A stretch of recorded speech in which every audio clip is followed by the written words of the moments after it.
नमस्कार दोस्तों, मैं यश गौतम, आपका स्वागत है मेरे यूट्यूब चैनल पर। प्रैक्टिकली बैलेंस शीट को कैसे फाइनल किया जाता है आज इस वीडियो में आपको सिखाने वाला हूं। और दोस्तों, इसी के साथ बैलेंस शीट को फाइनल करते समय हमें कौन कौन सी ऐसी एडजस्टमेंट एंट्रीज है जो करनी होती है वो भी आज इस वीडियो में मैं आपको बताऊँगा। जैसे कि आप स्क्रीन पर देख रहे होंगे, ये एक PDF फाइल है और इसमें मैंने बैलेंस शीट फाइनल करने की कुछ एडजस्टमेंट एंट्रीज इसमें दी हुई है। तो यदि आप इस PDF फाइल को डाउनलोड करना चाहते हैं तो लिंक मैंने डिस्क्रिप्शन में दिया हुआ है, आप इस PDF शीट को डाउनलोड कर सकते हैं। तो दोस्तों चलते हैं वीडियो को स्टार्ट करते हैं। तो सबसे पहले हम जाएंगे प्रॉफिट एंड लॉस अकाउंट में। यदि आप सेपरेटली अलग अलग डाटा में वर्क करते हैं, यानी कि एवरी ईयर का डाटा स्प्लिट कर लेते हैं, तो आपको करना क्या होगा, ओपनिंग बैलेंस डालने होंगे। ठीक है, यदि आप एवरी ईयर का डाटा को स्प्लिट कर लेते हैं, स्प्लिट यानी कि अलग अलग करते हैं, ठीक है, तब उस कंडीशन में हमें क्या करना होता है, ओपनिंग बैलेंस डालने होते हैं। किससे, प्रीवियस ईयर का जो डाटा है उसके जो क्लोजिंग होंगे वो नेक्स्ट ईयर में ओपनिंग हो जाएंगे। ठीक है, तो मैंने डाले हुए हैं पहले से ही अपने ओपनिंग बैलेंस। ठीक है, वो आपको डाले नहीं है यदि आप अपने डाटा को स्प्लिट करके रखते हैं। तो प्रॉफिट एंड लॉस अकाउंट में ऐसे कौन कौन से पॉइंट्स हैं जो देखने होते हैं। तो सबसे पहले हम करेंगे क्या, F12 प्रेस की करेंगे। ठीक है, और इसको शो परसेंटेज को यस करेंगे, शो विद ग्रोस प्रॉफिट इसको भी यस करेंगे। ठीक है, एंटर करके इसमें हमारी परसेंटेज आ जाएगी। ठीक है, जैसे कि आप देख सकते हैं। अब इसमें क्या है, सबसे पहले आपको अपना जो GP है वो देखना है। ठीक है, जो हमारा प्रीवियस ईयर में GP होगा उससे हम थोड़ा बढ़ाकर दिखा सकते हैं एक रेशो में। ठीक है, एक रेशो की भी मैंने वीडियो बना रखी है जिसमें कि कैसे रेशो को निकालते हैं, तो उसका लिंक आपको डिस्क्रिप्शन में मिल जाएगा, आप उस वीडियो को भी देख सकते हैं। अब तीसरे पॉइंट की बात करें तो जो हमारे खर्चे होते हैं, जो हमारे इनडायरेक्ट एक्सपेंसेस होते हैं, इन जो प्रीवियस ईयर का प्रॉफिट एंड लॉस अकाउंट है उसमें जो खर्चे होंगे उसके अकॉर्डिंग हमें डालने होते हैं रेशो में। ठीक है, प्रीवियस ईयर के जो खर्चे होंगे उसी रेशो में हमें नेक्स्ट ईयर में खर्चे डालने होते हैं। कौन से वाले, जो कैसे हम पेमेंट करते हैं जिनकी। ठीक है, जो जेन्युइन खर्चे होंगे उनको हम रेशो में नहीं डालते हैं क्योंकि वो हमारे रियल के खर्चे होते हैं। जैसे कि इलेक्ट्रिसिटी एक्सपेंसेस, ये हमारा रियल का खर्चा होता है। ठीक है, इसमें हम कम ज़्यादा नहीं कर सकते हैं। तो ऐसे खर्चे जो हम कैसे पेमेंट करते हैं जिनकी, उनको हम रेशो में दिखाना है। और अब जैसे कि नीचे आएंगे, हमारा नेट प्रॉफिट है इसमें 9.63।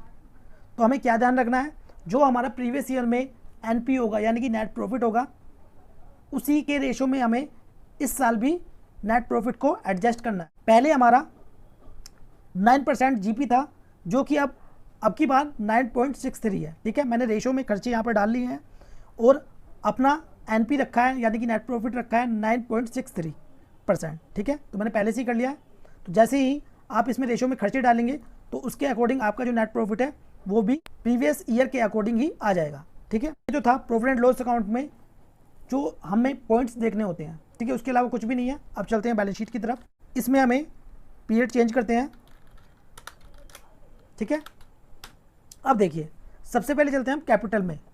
तो कैपिटल में हमें क्या देखना होता है, तो ये वाला जो हमारा प्रॉफिट एंड लॉस अकाउंट है ये ट्रांसफ़र होता है कैपिटल अकाउंट में। ठीक है, तो एडजस्टमेंट एंट्रीज मैं आपको बाद में बताऊँ, जो कि आप स्क्रीन पर देख रहे हैं ये एडजस्टमेंट एंट्रीज है। और इसमें हम नीचे यदि देखेंगे तो इसमें profit and loss account transfer entry, ठीक है, ये वाला इसमें ट्रांसफर होगा। अब आते हैं करंट लायबिलिटी में, हम एक एक को फाइनलाइज करेंगे। या ड्यूटी एंड टैक्सेस है, तो ड्यूटी एंड टैक्सेस में हमारा जो GST पोर्टल है उससे बिल्कुल रिकॉन्साइल होना चाहिए और जो क्लोजिंग है वही आना चाहिए। ठीक है, अब उसके बाद सन्ड्री क्रेडिटर।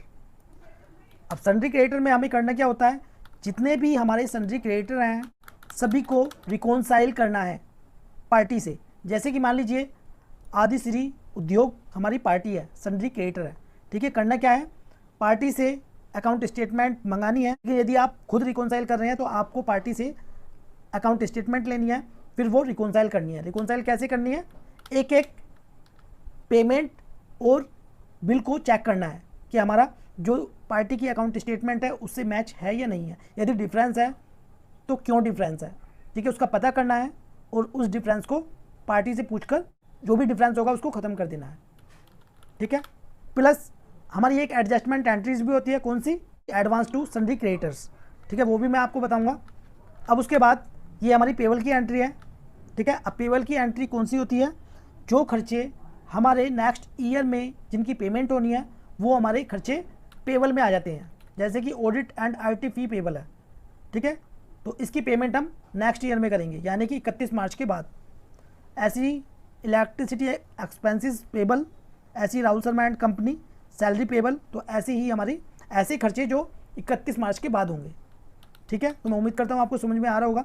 और सबसे इंपॉर्टेंट बात है, यदि आपके कुछ सस्पेंस अकाउंट हैं, ठीक है, जितने भी आपके सस्पेंस अकाउंट है, सबसे पहले सस्पेंस अकाउंट को क्लियर करें, तभी आप बैलेंस शीट फाइनलाइज करें। ठीक है, अब उसके बाद आ जाते हैं हम लोन एंड लायबिलिटी पर। ठीक है, तो जो आपका लोन चल रहा होगा उसमें क्या करना है, बैंक से रीपेमेंट शेड्यूल लेना है बैंक से, और उसमें हमारा प्रिंसिपल अमाउंट और इंटरेस्ट अमाउंट दोनों ही होती है। ठीक है, उसमें पता चल जाता है हमने कितना इंटरेस्ट पे किया और कितनी हमारी प्रिंसिपल अमाउंट थी। तो होगा क्या, जो हमारा इंटरेस्ट होगा वो खर्चे में बुक हो जाएगा। जैसे कि आप देख रहे होंगे बैंक से आ रही है हमारी 15,150 रुपये की। ठीक है, लेकिन हमारी जो डिडक्ट हुई है 15,150 रुपये हुए हैं, लेकिन इसमें क्या होगा, प्रिंसिपल अमाउंट भी होगी प्लस इसमें इंटरेस्ट अमाउंट भी होगी, दोनों होंगी। पता कैसे चलेगा, जब हम बैंक से रीपेमेंट शेड्यूल लेंगे। ठीक है, तो इसे बाइफरकेट करके दिखा देंगे जितनी भी होगी। ठीक है, अब उसके बाद चलते हैं फिक्स्ड एसेट्स पर। तो फिक्स्ड एसेट्स में हमारी डेप्रिसिएशन की एंट्री डलती है, जितनी भी हमारी फिक्स्ड एसेट्स होंगी। ठीक है, जैसे कार है, मोटर व्हीकल है, ऑफिस इक्विपमेंट है। अब आ जाते हैं करंट एसेट्स में। करंट एसेट्स में क्लोजिंग स्टॉक, ठीक है, जो कि ऑटोमेटिक ही आ जाता है हमारा कैलकुलेट होकर जब आप इन्वेंट्री मेंटेन करते हैं। और यदि आप इन्वेंट्री मेंटेन नहीं करते हैं तो क्लोजिंग स्टॉक की भी एक कैलकुलेशन होती है। यदि आप चाहते हैं क्लोजिंग स्टॉक पर एक वीडियो कि क्लोजिंग स्टॉक को कैसे हम कैलकुलेट करते हैं, तो मुझे कमेंट बॉक्स में कमेंट करिए, मैं इसके ऊपर अलग से सेपरेट एक वीडियो बना दूंगा। अब आते हैं लोन एंड एडवांसेस।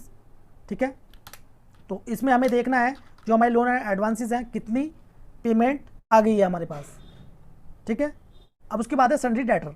तो सन्ड्री डेटर में देखिए, सन्ड्री डेटर में क्या होता है, जैसे हमने सन्ड्री क्रेडिटर को रिकॉन्साइल किया था, ऐसे ही हमें सन्ड्री डेटर्स को भी रिकॉन्साइल करना है। ठीक है, एक एक स्टेटमेंट को हमें रिकॉन्साइल करना है। ठीक है, और इसकी भी एक एडजस्टमेंट एंट्रीज होती है, जो कि होती है एडवांस फ्रॉम सन्ड्री डेटर्स, यानी कि एडवांस फ्रॉम कस्टमर्स। ठीक है, वो भी मैं आपको बताऊंगा। अब उसके बाद कैश इन हैंड। तो कैश इन हैंड में आपको एक बात का ध्यान रखना है, आपका इसमें आपका जो कैश है वो नेगेटिव नहीं जाना चाहिए। नेगेटिव ना जाए तो उसके लिए क्या करें, तो उसके लिए आपको पहले ही कैश विड्रॉल कर लेना है। ठीक है, कितना रखना है, जितने आपके खर्चे भी एडजस्ट हो जाए कैश से। ठीक है, और 1-2 लाख रुपए आपका कैश में पड़ा रहे। क्यों, क्योंकि यदि आपके पास कैश होगा तभी आप एक्सपेंसेस को कैश में दिखा सकते हैं। ठीक है, अब बैंक अकाउंट, तो इसमें आपका जो बैंक रिकॉन्सिलेशन आपका तैयार होना चाहिए, बैंक रिकॉन्साइल होना चाहिए। ठीक है, अब ये है TDS 2021। तो ये हमारा TDS जो था 2021 का, वो आया हमारा फाइनेंशियल ईयर 21-22 में। ठीक है, तो इसको क्या करना है, इसको हम ट्रांसफ़र करेंगे किसमें, कैपिटल अकाउंट में। तो इसकी भी एक एंट्री होती है, वो भी मैं आपको बताऊंगा। अब ये हमारा TDS 21-22 का, यानी कि हमारे जो सन्ड्री डेटर थे, यानी कि जिनको हमने सेल की थी। ठीक है, या हमारी कुछ पार्टी ऐसी थी जिन्होंने TDS काट का हमारी पेमेंट की। ठीक है, तो वो हमारे लिए क्या हो गया, एसेट्स। वो भी मैं आपको बताऊंगा, उसमें भी एक एडजस्टमेंट एंट्रीज होती है। तो दोस्तों, मैं उम्मीद करता हूं आपको एक एक ग्रुप इसमें समझ में आ गया होगा। ठीक है, अब चलते हैं एडजस्टमेंट एंट्रीज की तरफ। तो सबसे पहले एक्सपेंसेस पेबल की एंट्री। तो ये एक्सपेंसेस पेबल की एंट्री कैसे होगी, मैं आपको बता देता हूँ। ठीक है, ये जो एंट्री होगी वो होगी जनरल वाउचर में। ऐसे खर्चे जिनकी पेमेंट हमें नेक्स्ट ईयर करनी है, वो हमारे पेबल की एंट्री होती है, एडजस्टमेंट पेबल की एंट्री होती है, जिनकी पेमेंट हम नेक्स्ट ईयर में करते हैं। तो इसमें हमारा इलेक्ट्रिसिटी एक्सपेंसेस में 50,000 रुपये और हमारी सैलरी में 2.5 लाख रुपये जो हमें पेमेंट करनी है बाद में। ठीक है, यानी कि 31 मार्च के बाद 10 अप्रैल में जो हमारी बैलेंस शीट फाइनल होती है वो 31 मार्च तक होती है। ठीक है, पेमेंट करेंगे हम बाद में। तो हमें इसकी एंट्री कैसे करनी है, तो देखिए, इसमें इलेक्ट्रिसिटी एक्सपेंसेस 50,000 रुपये की जो खर्चा हमें नेक्स्ट ईयर में करना है वो अमाउंट आएगी यहाँ पर। ठीक है, और सैलरी एक्सपेंसेस 2.5 लाख रुपये। ठीक है, तो इलेक्ट्रिसिटी एक्सपेंसेस 50,000 रुपये जो कि हम पेमेंट करेंगे नेक्स्ट ईयर, और सैलरी की 2.5 लाख रुपये जो कि वो भी हम नेक्स्ट ईयर करेंगे। या जो भी ऐसे खर्चे होंगे उनको सभी को डेबिट करना है। ठीक है, खर्चे जैसे कि डेबिट होते हैं। और टू इलेक्ट्रिसिटी पेबल कितना, 50,000 रुपये। टू सैलरी पेबल 2.5 लाख रुपये। अब मैं आपको दिखा देता हूँ इनका लेज़र ओपन करके एक बार। देखिए, इलेक्ट्रिसिटी एक्सपेंसेस हमारा खर्चा है, इनडायरेक्ट एक्सपेंसेस है, तो अंडर ग्रुपिंग किसके आएगा, इनडायरेक्ट एक्सपेंसेस के। सैलरी एक्सपेंसेस ये हमारा इनडायरेक्ट एक्सपेंसेस है, तो अंडर ग्रुपिंग किसके आएगा, इनडायरेक्ट एक्सपेंसेस के। अब उसके बाद इलेक्ट्रिसिटी पेबल, तो ये हमारी करंट लायबिलिटी है, ठीक है, क्यों? क्योंकि अभी हमें वो जो इलेक्ट्रिसिटी है वो पे करना है, ठीक है। अब सैलरी पेबल, ये भी करंट लायबिलिटी, तो अभी हमने पेमेंट नहीं किया है तो वो हमारी अभी लायबिलिटी बनती है, ठीक है, करंट लायबिलिटी है, ठीक है। एंटर। अब देखेंगे एक बार, तो जैसे कि आप देख सकते हैं हमारा इलेक्ट्रिसिटी पेबल में 50,000 रुपये आ चुके हैं और हमारे सैलरी पेबल में 2.5 लाख रुपये आ चुके हैं, किस में? बैलेंस शीट में, ठीक है। तो ये वाली एक एंट्री आपको करनी है, प्लस इनकम रिसीवेबल एंट्री। तो ये एंट्री कब होती है? जैसे कि हमारी इनकम अभी आई नहीं है लेकिन वो नेक्स्ट ईयर में आएगी, ठीक है, तो उसकी भी एक एंट्री होती है। तो हम क्या करेंगे, अकाउंटिंग वाउचर में जाएंगे, तो इसमें एक लेजर बनाएंगे कमीशन रिसीवेबल का,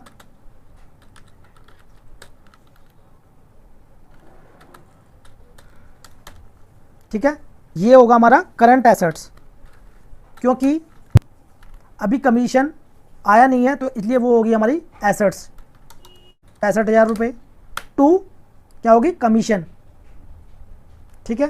तो जैसे कि मैं आपको बता दूं, जो हमारा जो एसेट्स होती है वो डेबिट होती है, इसलिए हमने इसको डेबिट किया है, और टू कमीशन, कमीशन है हमारी इनकम, इसलिए ये क्रेडिट हो रही है कमीशन, ये होगी हमारी इनडायरेक्ट इनकम, ठीक है, 65,000 रुपये। अब चलते हैं बैलेंस शीट की तरफ, मैं आपको एक बार दिखा देता हूँ इसमें। जैसे कि आप देख सकते हैं 65,000 रुपये कमीशन रिसीवेबल, क्यों? क्योंकि अभी ये जो कमीशन है वो अभी आएगा नेक्स्ट ईयर में, ठीक है। अब उसके बाद डेप्रिसिएशन एंट्री, तो वो भी मैं आपको बता देता हूँ। देखिए ये हमारी फिक्स्ड एसेट्स है, ठीक है। तो जैसे ऑफिस इक्विपमेंट है, जो डेप्रिसिएशन कैलकुलेट होती है वो होती है as per income tax rule. तो उसमें क्या होता है, एक परसेंटेज के अकॉर्डिंग हम डेप्रिसिएशन चार्ज करते हैं।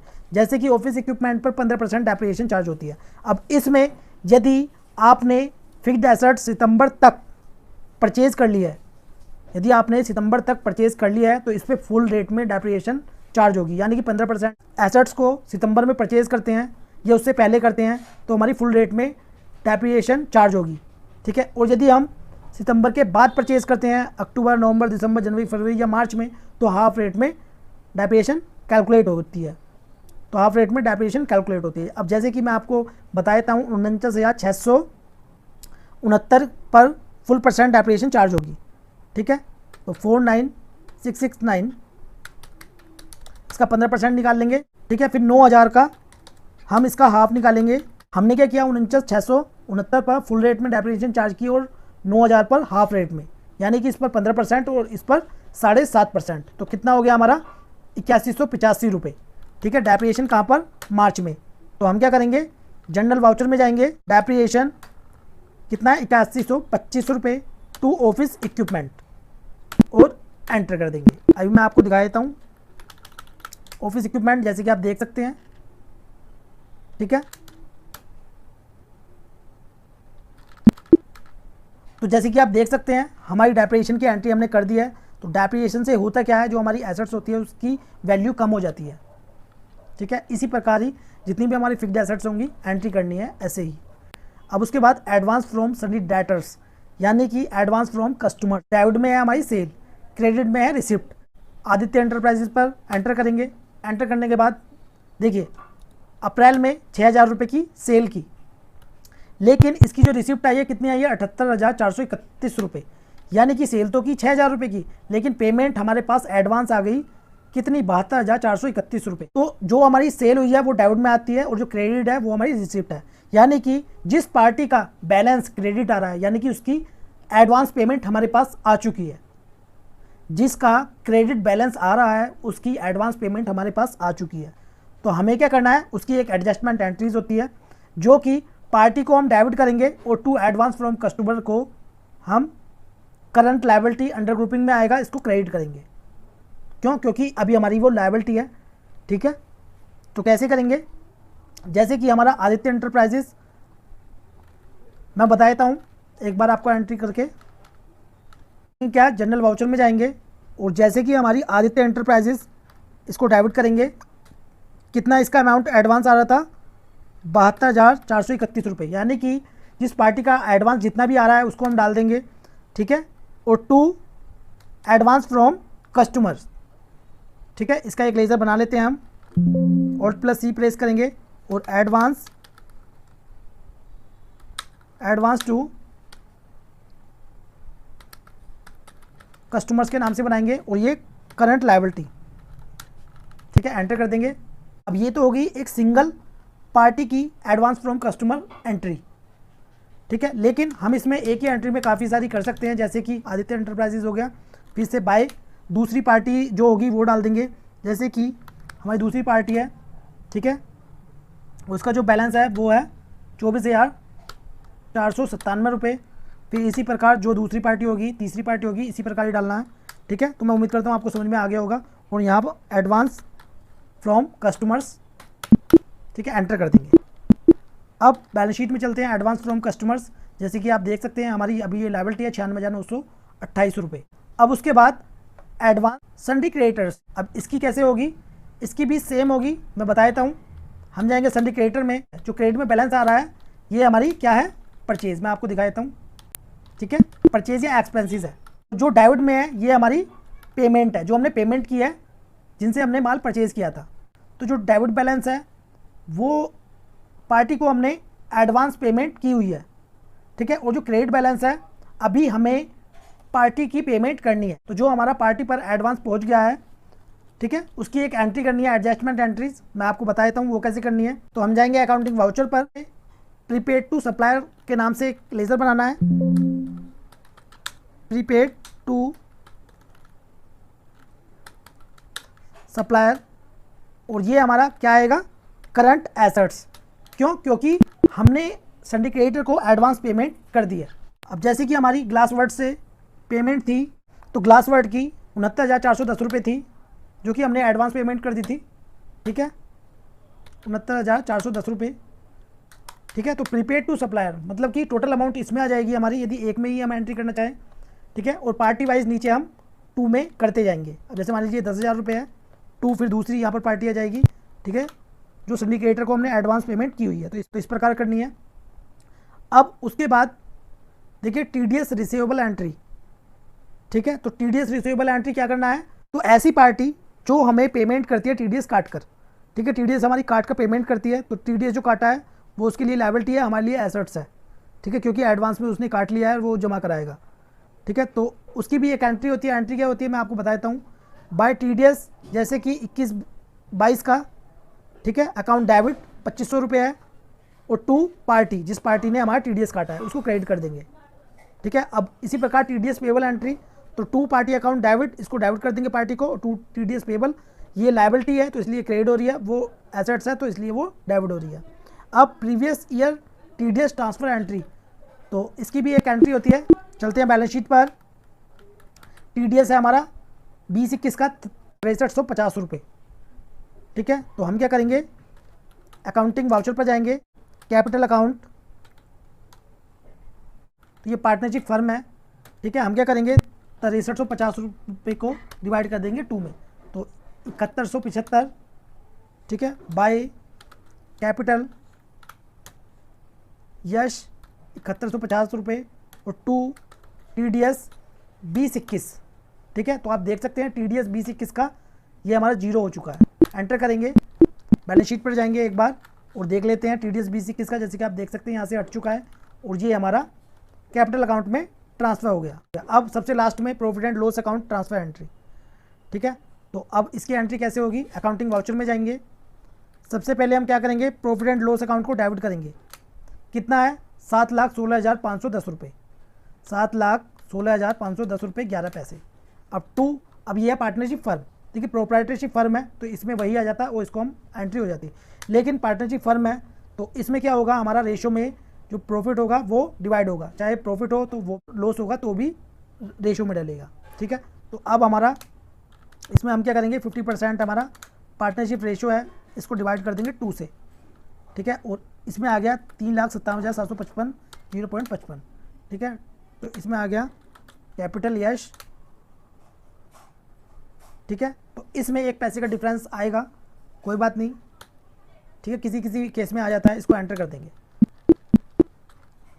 अब होगा क्या हमारा, जैसे कि आप देख सकते हैं, तो जैसे कि आप देख सकते हैं profit and loss account transferred हो गया हमारा, किसमें, कैपिटल अकाउंट में, नीचे लिखा हुआ आ रहा है ट्रांसफर्ड, ठीक है। और मैं आपको दिखा भी देता हूँ प्रॉफिट, ये रहा हमारा, ठीक है। तो दोस्तों ये वीडियो आपको कैसी लगी प्लीज़ कमेंट बॉक्स में जो बताएं। वीडियो आपको अच्छी लगी प्लीज़ लाइक कर दें और इस वीडियो को शेयर करें अपने फ्रेंड्स के साथ। वीडियो देखने के लिए धन्यवाद।